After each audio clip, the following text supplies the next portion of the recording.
हाँ next second, एक तरफ आपके मैंने अकबर की तरफ कौन कौन से सैनिक है? फर्स्ट वाला सईद हाशिम है, सेकंड आसफ खान है, आसफ खान के साथ गज खान लूणकरण है, इधर आपके एक और जिसको जगन्नाथ कछुआ वगैरह बोलते हैं, ठीक है। इसके बाद मानसिंह है, ठीक है, इसके साथ में भगवान दास वगैरह है, ठीक है। लास्ट कौन खड़ा है? इसके बाद में एक कवि है वो बदायूनी, ठीक है। इसके बाद एक और है, उसका नाम मिहत्तर खान है। ये पूरी अकबर की सैन्य व्यवस्था है। उधर से महाराणा प्रताप की सैन्य व्यवस्था में सबसे पहले हाकिम खान सूरी है, इसके बाद राम और कृष्ण नाम के सारे आदमी है, भगवान नाम बड़े, ठीक है। राम नाम बड़े कौन कौन है? राम शाह तंवर, रामदास मेहतिया, ठीक है, कृष्णदास चुंडावत, कृष्णदास मेहतिया, कृष्ण शाह तंवर वगैरह सारे नाम है, ध्यान रख लीजिएगा, ठीक है। उसके मामा थे महाराणा प्रताप के, नाम क्या है आपके? अखेराज सोनगरा, ठीक है, और मानसिंह सोनगरा या झालामान स्पेशली दूसरा नाम है, वो झालामान है, वो भी इसी सीरीज में खड़े हुए, ध्यान रख लीजिएगा, ठीक है। थर्ड सीरीज में आपके वो खुद महाराणा प्रताप है और उनके साथ में उनके दो दोस्त है, एक तो जालोर का कौन है? ताज खान। एक ईडर का कौन है? नारायण दास। कौन है भैया? नारायण दास। तो ये दोनों उनके दोस्त है, ध्यान रख लीजिएगा। एक तो ताज खान है और एक नारायण दास है। इन दोनों को बुलाया हुआ है, इन दोनों को लड़ने नहीं बुलाया, सिर्फ संख्या ज्यादा बनानी है, संख्या ज्यादा बतानी और ज्यादा सैनिक हो ये बताना, इसलिए इन दोनों को बुलाया गया है, ठीक है, ध्यान रख लीजिएगा। बाकी इनको तो मना बोला है, तुम लड़ो तो लड़ना, नहीं लड़ो तो मत लड़ना, तुम्हारी हानि मत करना फालतू काम की, लेकिन एक बार लगना चाहिए, ठीक है। लास्ट में मेरे जैसे पीछे रहता है, उसमें 3 कवि है, एक तो कवि मेहता, एक कवि जयता, एक पंताजी गोपीनाथ है, तीनों कवि है, ठीक है, ध्यान रख लीजिएगा। लास्ट में राणा पूजा को खड़ा किया और उसके बाद कौन से सैनिक है? भील सैनिकों को कहा क्या? अरे भील सैनिकों को चंद्रावल नहीं कहता, लास्ट में जो सेना खड़ी रहती है उसको चंद्रावल बाग कहता है। भील सैनिकों को आदेश क्या दिया? जो भी भागे वापस मुड़ के उसको क्या करना? शूट करना, मार देना है, ठीक है, बाकी कुछ नहीं करना, ध्यान रख लीजिएगा, ठीक है। महाराणा प्रताप की सेना का फिक्स है कि अगर जिंदा रहना तो आपको क्या करना है? लड़ना है, ठीक है, भागने का कोई ऑप्शन नहीं है। उधर मानसिंह की सेना के पास फिक्स ऑप्शन नहीं है, उनके पास भागने का भी ऑप्शन है और नेक्स्ट आगे कहा जाता है कि जिंदा रहने का भी ऑप्शन है, ठीक है, लड़ने का भी ऑप्शन है। पहले पहले हाथियों ने बहुत ज्यादा तबाही मचाई है और जैसे ही हाथियों ने तबाही मचाई, एक तो सैयद हाशिम गिरा, उसको उठाने के लिए आधी सेना तो वही लग गई है, एक और गिरा, वो आसफ खान गिरा। कौन गिरा? आसफ खान गिरा है, ठीक है, एकदम धूल में मिल गया है, ध्यान रख लीजिएगा। और धूल में मिला हुआ भी वो कह रहा है, अरे मारो, तीर चलाओ उस पर, तीर चलाओ, ठीक है, महाराणा प्रताप को टारगेट करो, ये कह रहा है, ध्यान रख लीजिएगा। सारी सेना उसके ऊपर कूद कूद के इधर उधर दौड़ रही है और ऐसी कंडीशन में उसको मिलता है, वो कवि मिल जाता है, जो भी वो गाता रहता है, कविताएं गाता रहता है, जोश बढ़ाता रहता है, उनकी सेना में भागो मत लड़ो वगैरह करता रहता है, ध्यान रख लीजिएगा। कवि का नाम मैंने क्या बताया?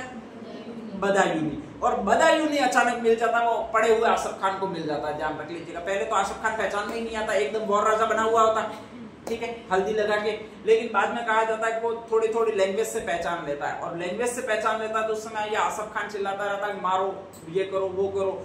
तो वो बदायूनी उससे पूछता है, सारे इसमें वॉर राजा ही दिख रहे, ठीक है, अपने वाले भी पीड़े ही दिख रहे, उनके वाले भी पीड़े ही दिख रहे, जो अपन ने लाल कपड़े मंगवाए थे उनके केसरिया कपड़े पहनकर आए थे, वो तो कहीं कपड़े ही पता नहीं चल रहा है, तो मारे किसको? और उस समय आसफ खान कहता है तुम तीर चलाओ बस। दोनों तरफ सेना वो राजपूतों की है, कौन सी है?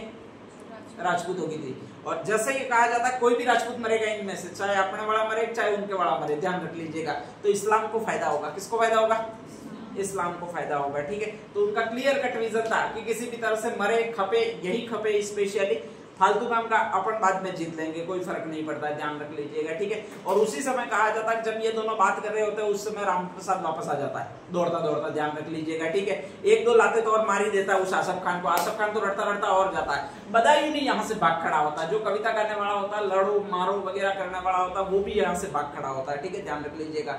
और जो अकबर की सेना है वो पूरी पूरी भाग रही होती है। उसी समय कहा जाता है जगन्नाथ कछुआ है वो उस पर अटैक कर लेता है आपके स्पेशली, और राम प्रसाद को अधीन कर लेता है उस पर आक्रमण करके, ठीक है। भाग रही होती है पूरी सेना। उसी समय लास्ट में एक सेना और खड़ी होती है, किसके नेतृत्व में? अकबर की, मिहत्तर खान। किसके नेतृत्व में? मिहत्तर खान। अकबर ने स्पेशली मिहत्तर खान को कहकर भेजा होता है तुझे सेना में कुछ नहीं करना है, युद्ध भी नहीं करना है, ठीक है, बस इतना करना है कि जब भी बाई चांस सेना भागने लगे तो एक काम करना है, सिर्फ ये घोषणा करनी है बादशाह सलामत पधार रहे हैं यूं, ठीक है। और तेरे वाली सेनाएं जो कुछ लोग होंगे वो बहुत दूर खड़े रखने और इशारा करना है कि वो बादशाह सलामत पधार रहे हैं, उन्होंने मुझे संदेश भिजवाया। ये एक्चुअल में सेना को भी पता नहीं होता अकबर की कि ऐसा ऐसा चक्रव्यूह रचा गया है। तो संदेश भिजवाया, खुद बादशाह आ रहे, अकबर आ रहा है और अब बहुत बड़ी फौज लेकर आ रहा है, ठीक है, ध्यान रख लीजिएगा। और जो भी यहाँ से जाएगा उसको अकबर मृत्युदंड देगा, इतना सा तुझे फैलाना है। तो कहा जाता है जैसे ही सेना वापस दौड़ने लगती है तो वही आ जाता है मिहत्तर खान आगे दौड़ता दौड़ता, और फिर वो सेना दिखाता है जो दूर खड़ी होती है, जो 50-100 सैनिक खड़े होते हैं, वो कि बादशाह खुद आ रहे हैं और उन्होंने मुझे संदेश भिजवाया है। और जैसे ही संदेश भिजवाया ये पता चलता है और उन्होंने कहा है कि जो भी भागेगा उसको मृत्युदंड दिया जाएगा। वापस सैनिक खड़े रह जाते हैं एक बार के लिए कि लड़े नहीं लड़े, कम से कम खड़े तो रहे।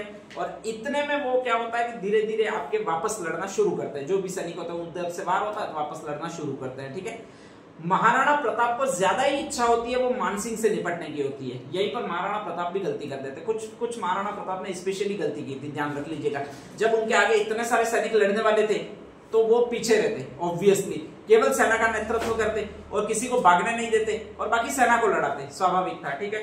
लेकिन महाराणा प्रताप गलती कर बैठते हैं, वो सबक सिखाते कि ये रोज फुआ जी करा, आज तो इसके फुआ जी के मैं भ्रम मिटा देता हूँ। और कहा जाता है अपने घोड़े को दौड़ा देते हैं, किसको दौड़ा देते हैं, आपके चेतक को दौड़ा देते हैं, ध्यान रख लीजिएगा। और कहा जाता है चेतक को दौड़ा देते हैं, वो सीधे मानसिंह के पास ले जाते हैं उस धूल बवंडर में। और कहा जाता है कि एक गलती और कर देते हैं कि मानसिंह को भाले पर वार करने के लिए स्पेशली घोड़ा कूदाते, हाथी के पास से कूदाते हैं, ध्यान रख लीजिएगा, ठीक है।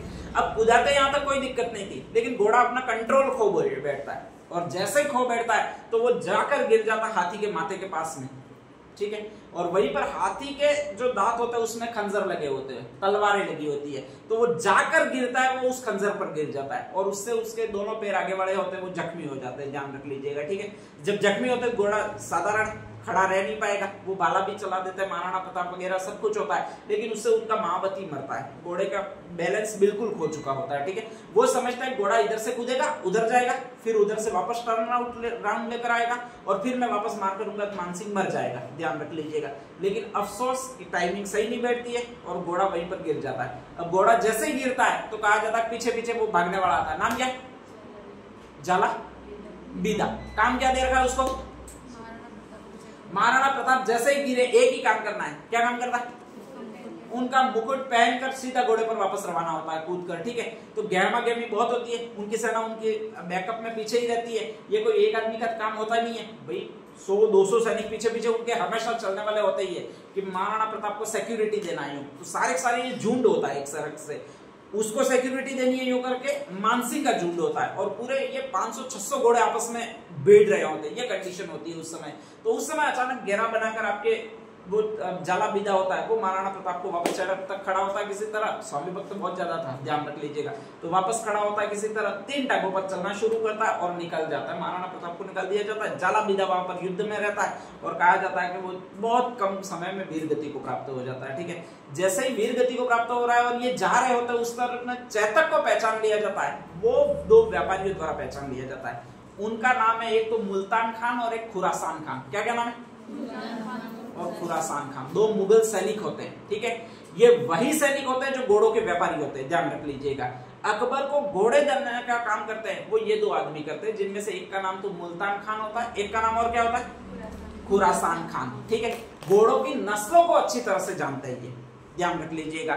और सबसे बड़ी बात क्या होती है कि जब भी ये चारण व्यापारी होता है वो अकबर को घोड़े देने गया होता है, तो उस समय ये घोड़े के परीक्षण में अकबर के सहयोगी रहते हैं, मुल्तान खान और खुरासान खान। तो आसानी से इन तीनों घोड़ों की नस्लों को जानते हैं, चेतक को जानते हैं और कौन सा था, एटक को जानते हैं और कौन सा था, केटक। केटक का तीसरा नाम मैंने क्या बताया, ताटक। तीनों को पहचानते हैं भाई, जो घोड़े के साथ रोज रहेगा वो तो पहचानेगा। अपन भी अपनी डूबी कौन सी है पहचान ही लेते हैं वीडियो में, ठीक है, क्योंकि रोज रहते हैं इसलिए। अगर माधुरी दीक्षित को बताओ ये डूबी अपनी है तो वो तो कहेगी सारों की सींग एक सेम नहीं है, सारों की शक्लें भी एक जैसी है, नहीं पहचानेंगे यूं कहेगी, ठीक है, ध्यान रख लीजिएगा। लेकिन अपन पहचान लेते, वो तीनों पहचान लेते हैं और वो तीनों पहचान लेते हैं, तुरंत देखते ही बोल देते हैं कि जाला बीदा बेटा वो चेतक नहीं है, और चेतक नहीं है मतलब ये महाराणा प्रताप नहीं है, ठीक है। महाराणा प्रताप इधर कहीं और गायब हुआ है, अपन को ऐसा लगता है, और वो ढूंढने निकलते हैं और अकस्मात उनको भागता हुआ मिल जाता है, वो चेतक मिल जाता है, ध्यान रख लीजिएगा। तो वो दोनों पीछा करते हैं, ध्यान, ठीक है।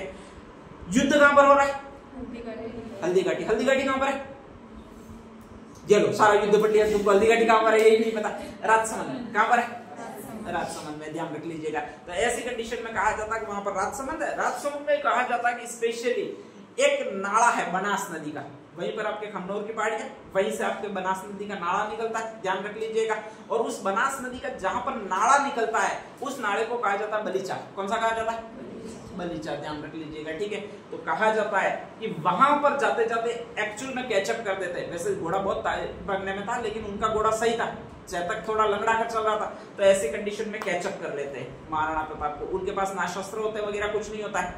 महाराणा प्रताप को कहा जाता है कि लड़ाई के लिए उकसाते हैं और एक तरह से लड़ते हैं महाराणा प्रताप और ये दोनों, लेकिन लगभग तब तक तय हो चुका है कि महाराणा प्रताप इनसे शस्त्र है इनके पास, इसलिए हारेंगे, ध्यान रख लीजिएगा। तब भी कहा जाता है कहीं से शक्ति सिंह आ जाता है, ठीक है, कि महाराणा प्रताप आखिर गिरे हैं, ठीक है, युद्ध भूमि में गिरे हुए, चारों ओर जालाबीदा जैसे ही मरा है तो लगभग ये बात फैल गई है कि महाराणा प्रताप मर गए हैं, बात फैल गई है। और जैसे ही फैल गई है जालाबीदा शक्ति सिंह है वो जालाबीदा के पास जाता है, तब तक वो उसको पता लग जाता है कि ये जालाबीदा है, कोई और है, उनका हम शक्ल है, महाराणा प्रताप नहीं है, तो वो उनको ढूंढने के लिए निकलता है और अकस्मात उसी सिचुएशन में लोकेशन पर पहुंच जाता है जहां ये तीनों होते हैं। कहा जाता है शक्ति सिंह के पास शस्त्र होते हैं, तीर होते हैं, 2 तीर चलाता है, 2 को धराशायी करता है। कौन धराशायी होंगे? मुल्तान खान और खुरासान खान होंगे, ठीक है, ध्यान रख लीजिएगा। तो कहा जाता है मुल्तान खान और खुरासान खान धराशायी हो जाते हैं वहां पर, और जैसे ही कहा जाता है धराशायी होते हैं तो वो तीनों गले मिलते हैं। एक त्राटक और घोड़ा होता है, वो शक्ति सिंह को दे दिया जाता है उसी समय। कहा जाता है कि तू वापस आ गया मेरी सेना में, मेरे प्राण बचाए, इसलिए मैं तुझे एक जागीर दे देता हूँ, और उसका नाम होता है बिंडर की जागीर। कौन सी जागीर? हाँ, बिंडर अपने यहाँ पर आता है, सरुंबर के पास में आता है, ठीक है, ध्यान रख लीजिएगा। तो बिंडर की जागीर उस समय शक्ति सिंह को दे दी जाती है, ठीक है। महाराणा प्रताप गले मिलते हैं, थोड़ी देर में कहा जाता है महाराणा प्रताप की मृत्यु हुई है, यूं पता चलता है, तो सारी सेना उनकी भाग जाती है और स्पेशली पराजय हो जाती है। वो किसकी पराजय हो जाती है?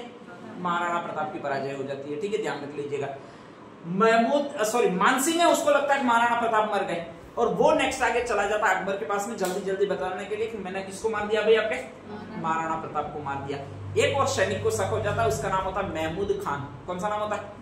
महमूद खान। तो नेक्स्ट आगे कहा जाता है महमूद खान वापस ढूंढने निकलता है। किसको ढूंढने निकलता है भाई? आपके महाराणा प्रताप को, ठीक है। थोड़ी देर में पता चल जाता है कि महाराणा प्रताप की सेना है वो वापस इस तरफ गोगुंदा की तरफ गई है मुड़कर, ध्यान रख लीजिएगा, और इस तरफ उनकी सेना गई है, इसका मतलब महाराणा प्रताप भी उधर ही होंगे, ऑब्वियसली उधर ही होंगे, ठीक है। तो महमूद खान अपनी जो भी बची कुची सेना होती है मानसिंह के अलावा वो उधर मोड़ देता, ध्यान रख लीजिएगा।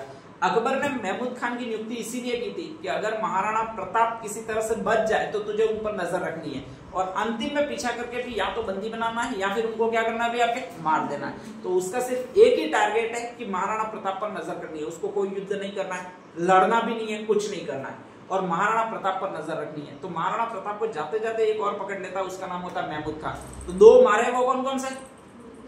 मुल्तान खान, एक और खुरासान खान, ध्यान रख लीजिएगा, ठीक है। और नेक्स्ट आगे एक और नया पीछे पड़ा हुआ है, उसका भी मां नाम से फिर नाम है, उसका नाम कौन सा भी आपके? महमूद खान, ध्यान रख लीजिएगा। तो कहा जाता है कि महाराणा प्रताप का पीछा करता है। जब महाराणा प्रताप का पीछा करता है तो महाराणा प्रताप गोगुंदा में जाता है। गोगुंदा से कहा जाता है वहां पर एक महादेव मंदिर होता है, उबेश्वर महादेव मंदिर। कौन सा मंदिर है? उबेश्वर महादेव मंदिर, ध्यान रख लीजिएगा। और कहा जाता है कि वो उबेश्वर महादेव मंदिर की तरफ बढ़ते हैं, ठीक है। और उबेश्वर महादेव मंदिर की तरफ बढ़ते हैं, तभी कहा जाता है कि वहां पर महमूद खान की सेना आती हुई दिखाई देती है। स्पेशली महाराणा प्रताप को लगता है कि अपन अभी वापस गिर जाएंगे। पास में उनका शस्त्रागार होता है या गुफा होती है, जिसको मायरे की गुफा कहा जाता है। कौन सी गुफा? मायरे की गुफा। तो वो कहता है कि तुम एक काम करो, स्पेशली काम ये करना है कि यहाँ पर बवरे बहुत ज्यादा है, ठीक है। हम सारी सेना लेकर मायरे की गुफा में घुसते हैं, बाकी के सैनिक जो है उनको ये बवरे उड़ाने, बवरे गिरेंगे वो उस सेना पर गिरेंगे। कौन सी सेना पर गिरेंगे? मुगल सेना पर, और मुगल सेना क्षतिग्रस्त हो जाएगी। तो कहा जाता है कि उस महादेव मंदिर में बहुत जबरदस्त बवरे होते हैं, उनको सारों को उड़ाया जाता है। कहा जाता है पत्थर वगैरह कुछ मिलता नहीं है तो वहां का शिवलिंग फोड़ा जाता है। क्या फोड़ा जाता है? शिवलिंग, ठीक है। उबेश्वर महादेव का मंदिर का शिवलिंग है वो आज भी खंडित अवस्था में। कहा जाता है महाराणा प्रताप के जो सैनिक थे उन्होंने उस शिवलिंग को तोड़ा था, और इसके बाद में कहा जाता है कि वो बवरे उड़ाए जाते हैं। वो बवरे उसी की सेना पर जाकर गिरते हैं। किसकी सेना पर? महमूद खान की, ठीक है। और कहा जाता है कि वो भाग जाते हैं, इसके बाद में वो बच जाते हैं। इसके बाद में जैसे ही बच जाते हैं, लेकिन कहा जाता है कुंभलगढ़ वापस नहीं आते क्योंकि उसी के आसपास ये मुगल सेना वगैरह होती है। तो वो कहा जाता है एक नया पर्वत होता है जिसको कहा जाता है कमलनाथ पर्वत। कौन सा पर्वत? अपने उदयपुर में ही है, ठीक है, ध्यान रख लीजिएगा, जिसका नाम है कमलनाथ गिरी की छोटी या कमलगिरी की छोटी, स्पेशली वहां पर जाता है। और वहां पर ऊंचा एक खंडहर भवन होते हैं जिनको उदय सिंह ने कालांतर में बनाया था स्पेशली, आवरगढ़ के भवन यानी आवरगढ़ उसको अपनी नई राजधानी बनाते हैं। तो इस तरह नेक्स्ट राजधानी बनाई जाती है उसको आवरगढ़ बनाई जाती है। पहली राजधानी जहां पर राज्याभिषेक हुआ था महाराणा प्रताप का, अच्छा पहली बार महाराणा प्रताप का राज्याभिषेक गोगुंदा, सेकंड बार कुंभलगढ़, ठीक है। पहली राजधानी गोगुंदा है, सेकंड राजधानी कुंभलगढ़ है, ठीक है। तीसरी राजधानी कौन सी है? आवरगढ़। कौन सी है भाई आपके? आवरगढ़, ठीक है। तो ऐसे कैसे कहानी सुनते रहोगे जी के आ जाएगा। जी से गोगुंदा है, क्या से कुंभलगढ़ है और तीसरी राजधानी आ जाएगा से कौन सी है भाई आपके? आवरगढ़ है, ठीक है। और इस तरह से एक युद्ध का अंत होता है जिसको कौन सा युद्ध कहा जाता है भाई आपके? हल्दी घाटी का युद्ध, ठीक है। तो इसमें कुछ कुछ पॉइंट्स और है वो लिखते रहिएगा।